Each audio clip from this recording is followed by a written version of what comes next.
Greetings, comrades, and I welcome all of you to the 6th anniversary of the National Unity Platform. Although I'm addressing you from exile, I want to thank all of you for being part of this journey. On this day, 6 years ago, the 22nd of July 2020, I addressed you as we were unveiling the National Unity Platform as the political and electoral platform of the People Power movement. I told you about the journey and process that we had gone through to secure this political party. I told you about the challenges that we had faced. I told you that we had intended to register People Power as a political party, but Musveni made sure that People Power cannot be registered as a political party. So we had to use creativity in order to secure a political party. And indeed, we unveiled NUP just 3 months to the election of 2020. By the grace of God, we succeeded. I told you about our identity and I made it clear that we were not a political party, but we had a political party. I explained that we were larger than just a political party. We were a movement, a liberation movement. I explained our mission, that our mission was not to be just another opposition political party, but a movement that was intending to put an end to the Musveni dictatorship that had turned our country into a shameful spectacle across the globe. I told you about what Mandela taught us, that under dictatorship, it is the oppressor that determines the course of the struggle. And indeed, it is Musveni and the way he was treating us that had caused us to act in a way that we were acting and to secure a party in a manner that we secured it. Well, since then, NUP has faced different challenges. It has been targeted by the regime. As you remember, our former leader, Mzee Chibalama, was abducted, compromised, and forced to disown us. We have faced court case after court case and the threat of deregistration. We have had our candidates denominated. We have had our members abducted and many killed. We have,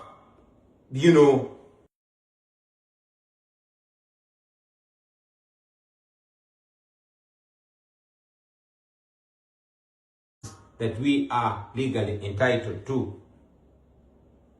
We have had attacks and raids on our offices and headquarters, from our former headquarters in Kamocha to our main headquarters in Kavule, and all our offices across the country, including northern Uganda. But we are still standing and we are growing from strength to strength. We have established headquarters across the country, in eastern Uganda, in western Uganda, and even in the Uganda region. And we've gone ahead to establish offices across the country, although we do this amidst numerous challenges. We have won 2 presidential elections, although they were overturned by the military, but the people of Uganda know what they voted for. We have gone ahead to have leaders across the country, but most importantly, we have awakened the young generation. We have awakened the people of Uganda. We've made them know that politics is not just something that they have to live for the so-called intellectuals. It is something that determines their life. We have established and strengthened our diaspora wing. And indeed, it is the diaspora that has played a huge role in the continuous survival of the National Unity Platform. We salute them. We owe all this to the comrades that have sacrificed. Many of them have gone ahead to pay the ultimate price.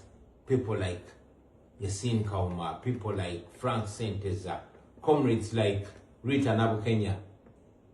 Many of our comrades have been abducted and they are missing to the present day. People like Kanata Muhammad, people like Kawenja Babazi, people like John Bosco Chibalama and Damlira, whose widows were also killed because they died in very suspicious ways. But we refuse to give up.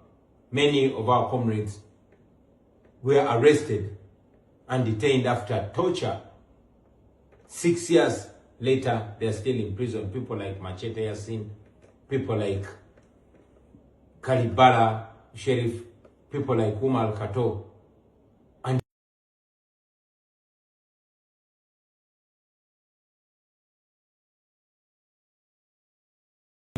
Eddie Mutwe, Bobby Young, Achille Uchivumbi, Bobby Giant, name it.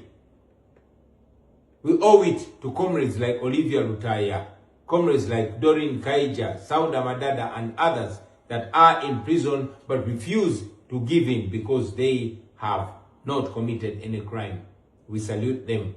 As we speak right now, our Deputy President for the Uganda region, the Honorable Mwanga Chivumbi, is missing after being abducted in broad daylight, live on camera, assisted by the police. Goons wielding guns came, picked him up, and 12 days later, nobody knows where he is.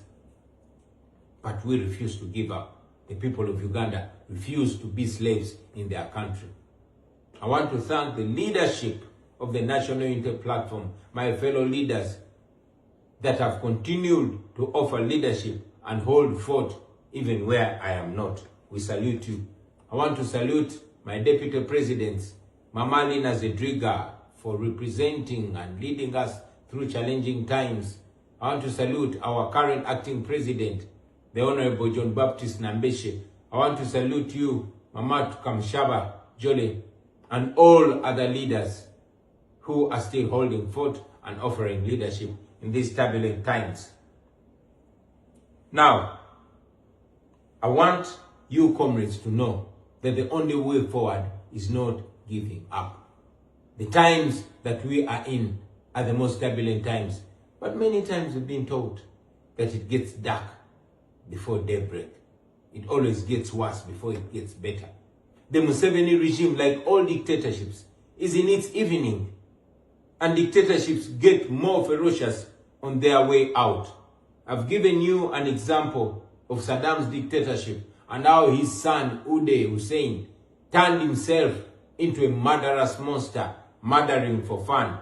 But that was the evening at the tip end of that fall of Saddam. You have seen Museveni's son turning himself into a lawless monster, killing for fun, abducting people, and bragging about it.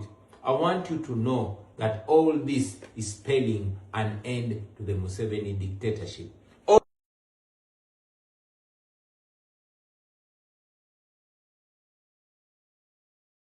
tyrants get more dangerous towards their end, but they fall.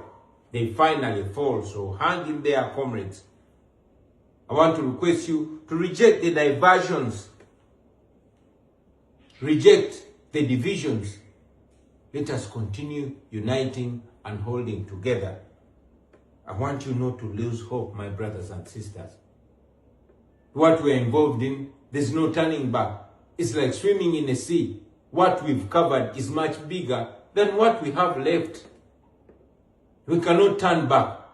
We just have to swim on, because the end is in sight and victory is in sight. So let's keep going, because we are closer to victory. Don't give up. And finally, comrades, I want you to know that we are the hope of the population. The people of Uganda voted for us, and they still have their hope in us. So keep offering leadership, even amid these challenges. I'm aware that the LC elections are around the corner. Please get involved and take that leadership right from the grassroots. Take leadership of your villages. Get involved in the LC1 elections and take that power, take them over. On my end, I am not seated. I'm pressing every button that facilitates the quick fall of the Museveni dictatorship. From where I stand, I want you to understand that historically, the diaspora has always played a cardinal role in the fall of all oppressive regimes, and our generation is not going to be any different. So I am doing what I can do, and please do what you can do. from where you are. We are stretching the Musveni regime, and you can see they are panicking because they know that they are being stretched from all fronts. The regime is falling apart. When you see them now abducting and arresting each other, when you see them going for their own generals and their military officers, then you know that they are falling. Do not give up, brothers and sisters. I've said it before and I want to reiterate it, that I will come back home, and I will come back home soon in victory. Stay strong, keep hope alive.